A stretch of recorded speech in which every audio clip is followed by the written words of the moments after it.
Halo Sobat Football Lovers, kembali lagi di channel Bal News 2. Nah, kali ini di channel ini kami membahas berita seputar olahraga sepak bola. Dari mulai berita timnas Indonesia, informasi Liga Indonesia, informasi Liga seputar internasional.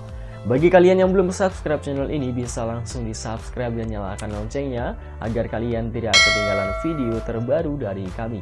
Baiklah, langsung saja kita masuk ke video pembahasannya. Ya, badai cedera terus menghantui fans Vietnam yakin Golden Star Warrior dilibas habis-habisan oleh timnas Indonesia nantinya. Ya, masuk skuad timnas Indonesia, Nathan Choaon debut melawan Vietnam. Nah, kelebihan mencolok Miliano Jonathans di naturalisasi timnas Indonesia. Mantan Persib Persebaya bisa terancam. Rumput SUGBK disorot media Vietnam. Terlihat sangat jelek sampai menguning. Wah. Berikut kami akan coba merangkum berita terbaru dan terhangat seputar timnas Indonesia. Dan simak kabar selengkapnya di kanal Berita Bola hanya untuk Anda.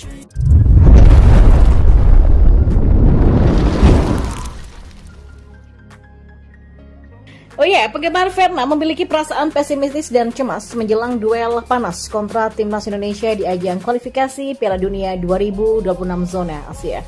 Akhir-akhir ini masalah kebugaran pemain selalu menghantui kubu Vietnam. Jelang duel melawan timnas Indonesia, Golden Star Warriors mulai ditinggalkan beberapa pemain andalannya. Hal itu memang dikarenakan beberapa pemain andalan tengah mengalami cedera. Satu nama yakni Duan Van Hau sudah dipastikan absen membela tim asal negeri Naga Biru itu. Sementara beberapa lainnya seperti Dang Van Lam, Kue Ngoc Hai, Nguyen Tuan An, dan Do Hung Dung diragukan untuk tampil. Belum lagi masalah tersebut selesai, Vietnam harus menerima kabar buruk lainnya. Penyerang andalan Philippe Rosier yakni Pham Tuan Hai juga sedang mengalami cedera. Bomber berusia 25 tahun ini menderita cedera pergelangan kaki ketika membela timnya yakni Hanoi FC. Dilansir dari VN Express, Tuan Hai juga akan absen selama sebulan ke depan. Itu artinya dia tidak akan membela Golden Star Warrior ketika bersua dengan skuad Garuda pada 21 dan 26 Maret mendatang. Hal ini pun membuat publik negeri Naga Biru sedikit panik. Pasalnya Tuan Hai merupakan bomber lokal yang paling subur saat ini. Sejauh ini ia sudah mengoleksi 7 gol dan tak ada bomber lokal lainnya yang mencatat angka di atas itu. Oleh karenanya para penggemar terlihat sangat cemas dan pesimistis. Menurut mereka, 2 kekalahan dari Indonesia adalah hasil yang realistis dalam pertandingan mendatang jika itu terjadi.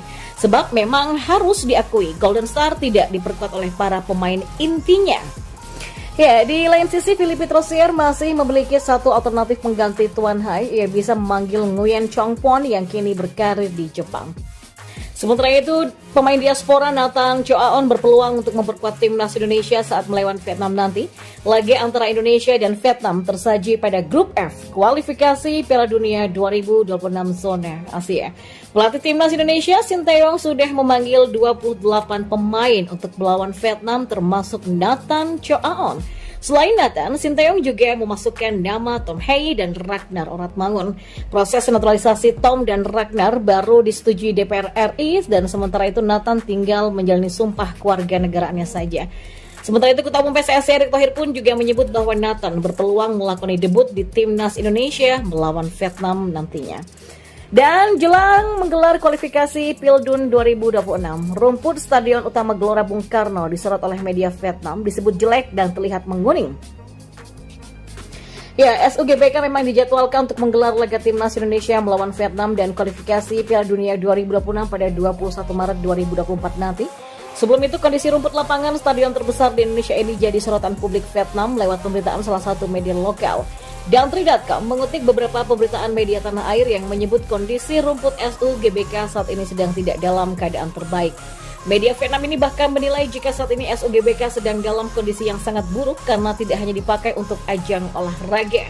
Stadion terbesar di Indonesia itu disebut-sebut juga digunakan untuk menggelar beberapa acara di luar olahraga seperti musim, keagamaan, hingga politik. Perihal kondisi rumput SUGBK ini sebenarnya sudah sampai ke telinga Wakil Ketua 10 DPR RI sekaligus politisi Partai Demokrat Dede Yusuf. Menurut Dede Yusuf, PSSI masih memiliki waktu untuk perbaikan rumput jika kondisinya masih belum bagus dan harus mengikuti standar FIFA. Ya, kondisi rumput SUGBK yang tidak baik ini sebenarnya juga sudah terlihat saat menggelar laga persahabatan Timnas U20 Indonesia melawan Thailand. Ditambah pengguna untuk agenda politik beberapa kali semakin membuat stadion kebanggaan masyarakat tanah air semakin disorot. Tentu diharapkan kondisi rumput SUGBK berada dalam kondisi yang terbaik karena sangat berpengaruh terhadap performa Timnas Indonesia. Kondisi rumput yang buruk tidak hanya merugikan tim lawan, tapi juga Timnas Indonesia itu sendiri saat bermain. Sementara Timnas Indonesia saat ini harus mengamankan 3 poin saat menghadapi Vietnam di 2 laga kualifikasi Pildun 2026. Tambahan poin sangat berpengaruh pada posisi skuad Garuda sekarang yang berada di dasar klasemen grup F. Jika skuad Garuda mampu memenangi 2 laga melawan Vietnam, maka tambahan 6 poin membuat tim besutan Sintayong mengoleksi 7 poin. Torehan poin itu tentu otomatis mengangkat posisi Timnas Indonesia ke peringkat kedua klasemen sementara grup F, dan Irak saat ini memimpin klasemen sementara dengan koleksi 6 poin. Torehan poin mereka bakal bertambah jika mampu mengandaskan perlawanan Filipina.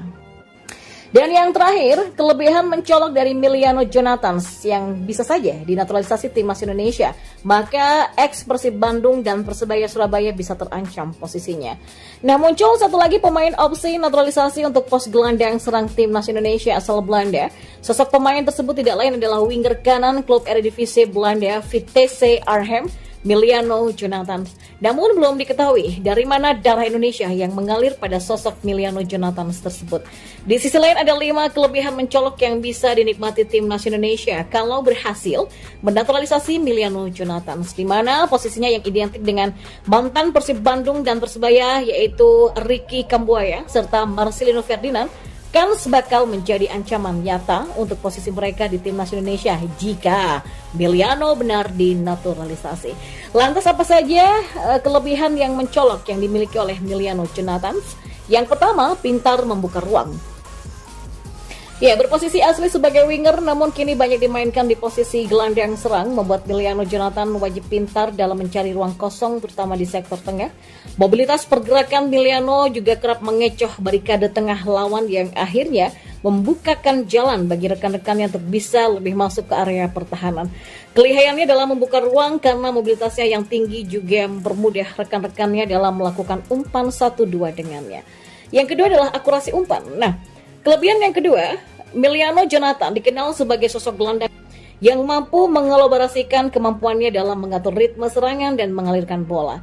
Akurasi umpan Emiliano kerap mampu membongkar pertahanan lawan yang baik dengan through pass, short pass, ataupun long ball. Lalu kecepatan. Ya, mobilitas pergerakannya di lini tengah tentu dibarengi dengan kecepatan yang dimiliki oleh Emiliano Jonathans. Kecepatan Emiliano mampu menghidupkan aliran bola cepat 1-2 karena tingkat pergerakannya yang diketahui mobile. Emiliano kerap bergerak bukan hanya di area tengah saja, bahkan ia sering memancing lawan untuk mau bermain melebar dan memberikan akses jalan bagi rekannya untuk masuk lewat lini tengah.